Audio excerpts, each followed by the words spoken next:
Hello friends, welcome to சமையல் புதிது. இன்றைக்கி நம்ம வீடியோவில் பார்க்க போகிற ஸ்பெஷல் ரெசிபி சாதம், சப்பாத்தி, இட்லி, தோசை, பரோட்டா, ரொட்டி இது எல்லாத்துக்கும் வச்சு சாப்பிட்ற மாதிரி ரொம்ப அருமையான சத்தான சுவையான சைடிஷ் ரெசிபி பார்க்க போகிறேங்க. இந்த சைடிஷை நம்ம ஒரு முறை செய்து வச்சுக்கிட்டோன்னா கிட்டத்தட்ட பார்த்திங்கன்னா ஒரு மாதம் ஸ்டோர் பண்ணி சாப்பிட்லாம், சீக்கிரம் கெட்டும் போகாது. ரொம்ப சத்தான சுவையான இந்த சைடிஷ் ரெசிபியை இந்த வீடியோவை பார்த்துட்டு இதே முறையில் இதே அளவுகளோடு நீங்கள் ட்ரை பண்ணி பாருங்கள். ட்ரை பண்ணி பார்த்துட்டு எப்படி வந்துச்சு உங்களுடைய கருத்துக்களை ஷேர் பண்ணுங்கள்.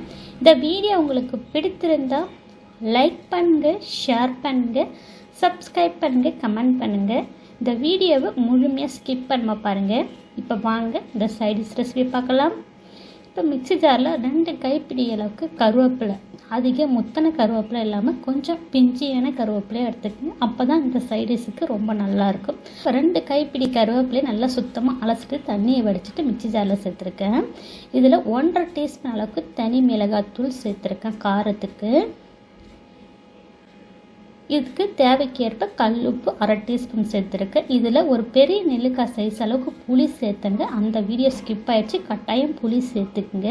இப்போ கொஞ்சமாக தண்ணி சேர்த்து கருவேப்பிலையை எந்த அளவுக்கு நைஸாக அரைக்க முடியுமோ அந்த அளவுக்கு அரைச்சி எடுத்துகிட்டு வரலாங்க. இப்போ பாருங்கள், நல்லா நைஸாக அரைச்சி எடுத்துகிட்டு வந்தாச்சு. இப்போ இது இருக்கட்டும். இப்போ ஸ்டவ் மேலே ஒரு மண் சட்டி கடாய் வச்சுருக்கேன். இதில் 50 ml நல்லெண்ணெய் சேர்த்துக்கலாம். நல்லெண்ணெய் இந்த தொக்கு செய்யும் போது தாங்க நல்ல சுவையாகவும் இருக்கும், ரொம்ப சத்துக்களும் நமக்கு கிடைக்கும். எண்ணெய் சூடானதும் 1/2 டீஸ்பூன் கடுகு உளுத்தம் பருப்பு, 1/4 டீஸ்பூன் சீரகம், 1/4 டீஸ்பூன் கம்மியாக வெந்தயம் சேர்த்துக்கலாம். இப்போ இதெல்லாம் பொரிஞ்சதும் நம்ம அரைச்சி வச்சு கருவேப்பிலை தொக்கை சேர்த்துக்கலாங்க. இப்போ தொக்கை சேர்த்து நல்லா மிக்ஸ் பண்ணிக்கலாம். இப்போ இது நல்லா மிக்ஸ் பண்ணிவிட்டு உப்பு காரெல்லாம் ஒரு வாட்டி செக் பண்ணிக்கோங்க. தேவைப்பட்டால் இப்போ இந்த டைமில் சேர்த்துக்கலாங்க. மிக்ஸ் பண்ணதுக்கப்புறம் ஒரு 1/2 டீஸ்பூன் அளவுக்கு நாட்டு சக்கரை சேர்த்துருக்கேன். நாட்டு சக்கரை இல்லை வெல்லம், ரெண்டுத்தில் எது வேணாலும் சேர்த்துக்கோங்க, சுவை ரொம்ப நல்லாயிருக்கும். இப்போ நாட்டு சக்கரை சேர்த்து நல்லா மிக்ஸ் பண்ணிக்கலாம். மிக்ஸ் பண்ணிவிட்டு மேலே மூடி போட்டு நல்லா இந்த தொக்கை பார்த்திங்கன்னா ஒரு 5லேருந்து 6 நிமிஷம் போல் இதனுடைய ஈரத்தன்மை போகிற அளவுக்கு நல்ல சுருளை வதக்கி எடுத்துக்கலாம். இடையில நல்லா கலந்து விடுங்க. இப்போ பார்த்திங்கன்னா கருவேப்பிலை தொக்கு நல்லா சுண்டி வந்துடுச்சு பாருங்கள். மேலெல்லாம் எண்ணெய் நல்லா தெளிஞ்சிருக்கு பாருங்கள். இது தாங்க கரெக்டான பக்குவம். இப்போ இதை நல்லா மிக்ஸ் பண்ணிக்கலாம்.